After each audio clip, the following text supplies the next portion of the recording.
All right, we are back talking about WandaVision. This is our first episode in the WandaVision immediate review segment that we have going on. I'll say this. If what transpired today continues for the whole season, this might be our last. It might be grand opening, grand closing. Well, I don't have as much animosity to the first two episodes as you do. I felt like it was very reminiscent of like the shows from the 70s and 60s, like Bewitched and the Dick Van Dyke Show.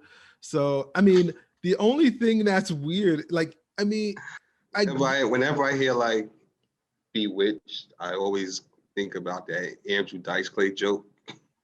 I don't know that one. Well, I probably can't repeat it nowadays, but Uh-huh.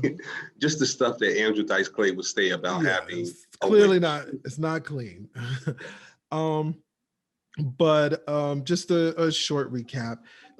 We start off with Wanda and Vision. They kind of are she's it has this weird intro, not weird, but a typical 1960s or 50s show intro where Vision is the husband who goes to work and Wanda is the housemaker, and she's using her abilities to cook things. And yeah, she's using her ability to cook things. And so like plates are flying and things like that.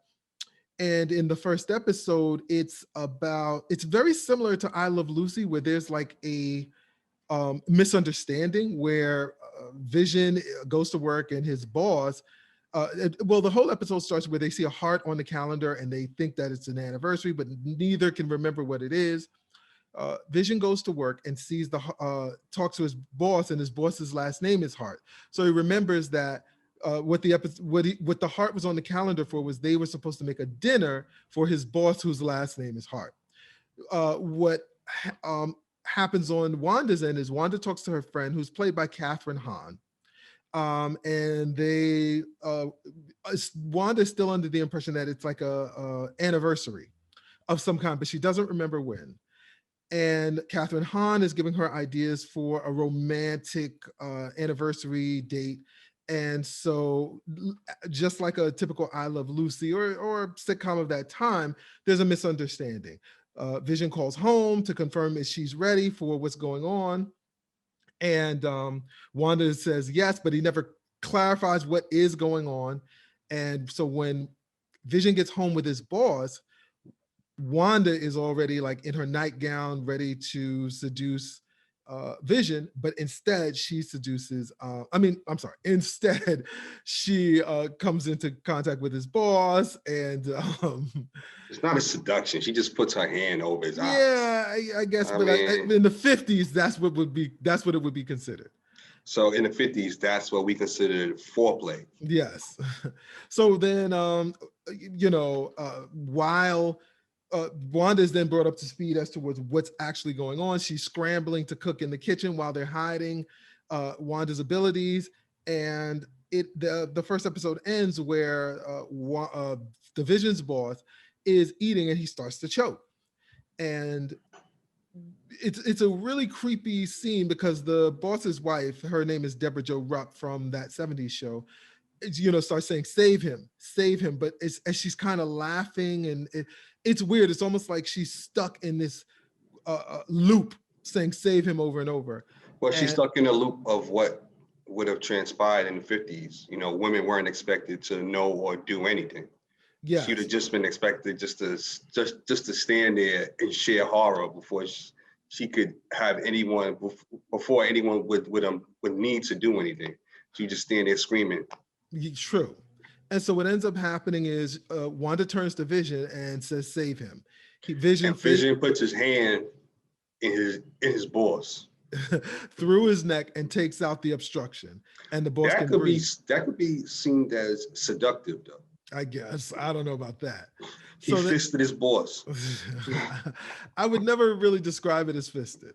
So then he ends up, the boss gets up and they seem to not remember what just occurred, and they leave. The only thing that really stood out in that particular episode was there was a short commercial for a toaster oven. and the toaster oven was created by Stark Industries.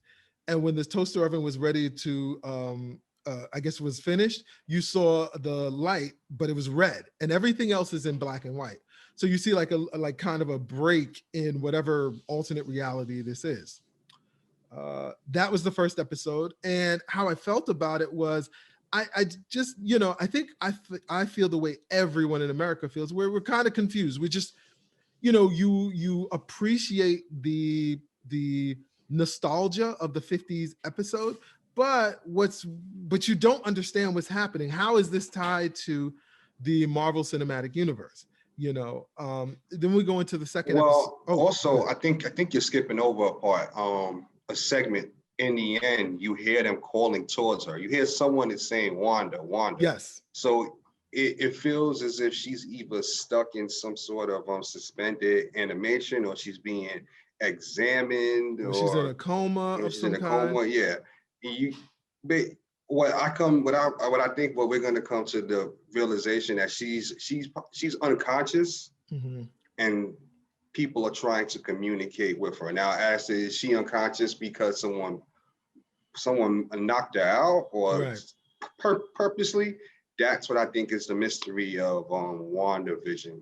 Right, because the last time we saw Wanda, she was at the funeral of Tony Stark. So this wasn't something that happened on the battlefield. Yeah, maybe she just went off. Maybe she went off the deep end and had a drunken bender. We will not know until we get to the end of the series. Somebody's trying to wake her up in a bar. Right. The second episode is basically she is. It's the same scenario. They're scared. They wake up in their double beds. They're scared by something knocking on the window. Would you call that double beds? Yeah, twin beds. Twin beds. Yeah, twin. Yeah. Sorry, twin beds. And something scares them, and then she magically makes the bed come together. She magically moves the curtain, and you see it's just a branch. And then they're practicing their safe sex. No, they are practicing some kind of, it's a talent show, and he's a magician. We then see, once again, Wanda trying to appease, and I cannot remember this woman's name. I don't even want to get it wrong, but she tries to appease, which is like the woman's social circle of the neighborhood. We get a chance to see who we were told before the series begins, Monica Rambeau. But she's named something like Gabrielle or Jennifer or something like that in this reality. And we also see Kathryn Hahn again. And what we see is that all of the women are trying to cater to this main woman, who is, I guess, like the queen bee of this, like of this organization or this. Also, I have to I've got to just add a little note. Monica Rambeau's character is in there as she is in the 80s. Oh, okay. If she, if Wanda would have had met Monica Rambeau, she wouldn't have met her until almost 30 years later. Yes. So how would she know Monica Rambeau from the 80s in the year 2017? Oh wait, no, I'm sorry, no. Monica Rambeau is the little girl. Little girl. So remember in Captain Marvel? Yeah. The little girl is Monica. Got you. Yeah. Okay. Yeah, I think the mom's name is Marie Rambeau. I think that's not confirmed. So so yeah, we see her, and the main woman's name is Dottie. So Dottie is the woman in charge of everything. And so what ends up happening is she is trying to cater to her and everything. But then what happens is we hear like a feedback sound of like someone calling out to Wanda again. Wanda, are you there? Wanda, can you hear us? And what ends up happening is Dottie is kind of also frozen when this reverb noise is coming through. Like she's stuck in a loop. Yeah. And Dottie breaks the glass that she's holding, and the blood on her hand is red. Once again, the entire world is black and white, so this stands out. This is the second instance of color in this episode. Before Wanda gets to that meeting, She leaves her door, she leaves her house, and in the bushes in front of her home, there's a toy helicopter that's red, gold, and gray, or red, yellow, and gray, which is Iron Those Man's are Iron color. Man. Right. And so you're still trying to piece together who, like, what is going on and what does she understand? Because when Catherine Hahn walks up to her in that scene, she hides the helicopter. And so once again, it's kind of like, what does she think is going on? Why is she hiding the elements of color and things like that?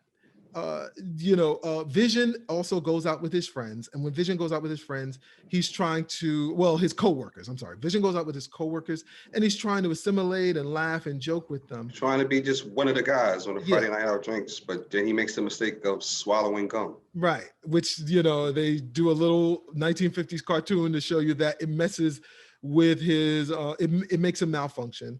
So then he arrives at the magic talent for his magic act at the talent show, and he seems almost like inebriated. He seems drunk. But what ends up happening is because he is because he has the gum, I'm sorry, because he's drunk, he's almost exposing them. So he's doing his regular abilities of flying and phasing through things as magic acts. And Wanda is going through the trouble of using her abilities to make it look like it's not magic, these are props doing these things. So, it's a weird scenario. It ends with Wanda figuring out that he has gum in him. She takes the gum out of him, and they're successful at the talent show, and then they go home. When they go home, as they sit together and they talk and they say, like, trying to figure out, like, where they want their lives to go, Wanda then is pregnant. Like, she just is pregnant. And you know how she got pregnant, because their beds are like half a mile away from each other. Right. And then what ends up happening is they hear something outside. She goes outside and someone climbs out of the manhole in the street. He seems to be wearing some kind of either hazmat or beekeeper suit. There's an emblem on the back of his suit, and they're like a swarm of flies or bees around his face, so she can't really see. And when she sees him, she goes, "No, let's go back." And then the time reverses like you're rewinding a VHS tape, and it takes them back to where they're sitting on the couch and they realize that she's pregnant, and they talk about their future. And then the entire world turns to color. And once again, that's how it ends. I mean, yeah, that's exactly how it ends. So we're still, so my takeaway from both of these episodes are like, I'm just left in confusion. I have to reserve real judgment. There is no like, this is great, this is bad, this is it. It's just like, if I have to judge anything, I'd have to judge the quality and performances. Quality is just is on par with Mandalorian level quality, and their performances are amazing. I don't know what they're doing. I don't know what's supposed to happen, but in terms of performances, the performances were great. So I can't give it a full rating. I can just say that we can give it a incomplete. Yeah, it's incomplete. We reserve the right to hold judgment to a later date. That is correct. Paul Bettany himself came in, spoke about it, and said that the first half of the WandaVision, you're going to be confused, and it's weird and it's trippy. But the second half, he said, is like an action series. So that's honestly what I'm waiting for. I almost think they would have been better served if they mixed it up. Oh, like one episode weird, one episode action? You know how we have in the Mandalorian series where it's one floater, I have to watch this. With a brand new show, it's like when you and I spoke briefly about it earlier, you never get a second chance to make a first impression. And the first impression that people have of this show is, I don't even know what's going on. Am I watching a sitcom, or is this a Marvel? Is this part of the Marvel Cinematic Universe? Right. I don't really have any idea what I just watched. Right. So yeah, I think, like, am I excited? I am excited that we finally get to see what Marvel's television universe is going to look like. The quality is great. Like I said, the writing is great. You're excited, but you and I are Marvel fans. Right. How with The Mandalorian, how you had people who've never watched the Star Wars film, but they were excited about week 2 about this show. And I don't mean to compare the two, but it's just the only other thing that Disney Plus has. Right, that's true. That I can't compare it to. You left the first week of The Mandalorian saying, I can't wait for the following week. Whereas watching this episode this past week is like, I'm not gonna wake up. I'm gonna watch it on Friday, but I'm not gonna wake up early in the morning to watch it before I go into work, or I'm not gonna I'll watch it when I'll get to it. Right, exactly. That's the sentiment. It's kind of like, all right, well, I'm not. I mean, am I excited? I mean, I'm just excited to find out what else is going to happen, but not like, oh man, did you see what happened last week? I cannot wait to see what's going to happen this week. Like this, the excitement you have for it this morning is not going to match the excitement that you have for next. Exactly. So that has been our first review of the first 2 episodes of WandaVision. We will be back next week when the next episode drops. Yeah. And check out our new episode of our podcast. Oh, and also we have a brief commercial. I want to give a shout out to my boy Jay Fresh for the hoodie. It's going to be tagged in the segment page. All right. Thanks a lot. Take care. Peace. You've been listening to Two Brothers at a Water Cooler with Mike and Tom, produced by Jamie Fernandez and Peter Bune. Rate and review this show on Apple Podcasts, and you might find your review in a future episode.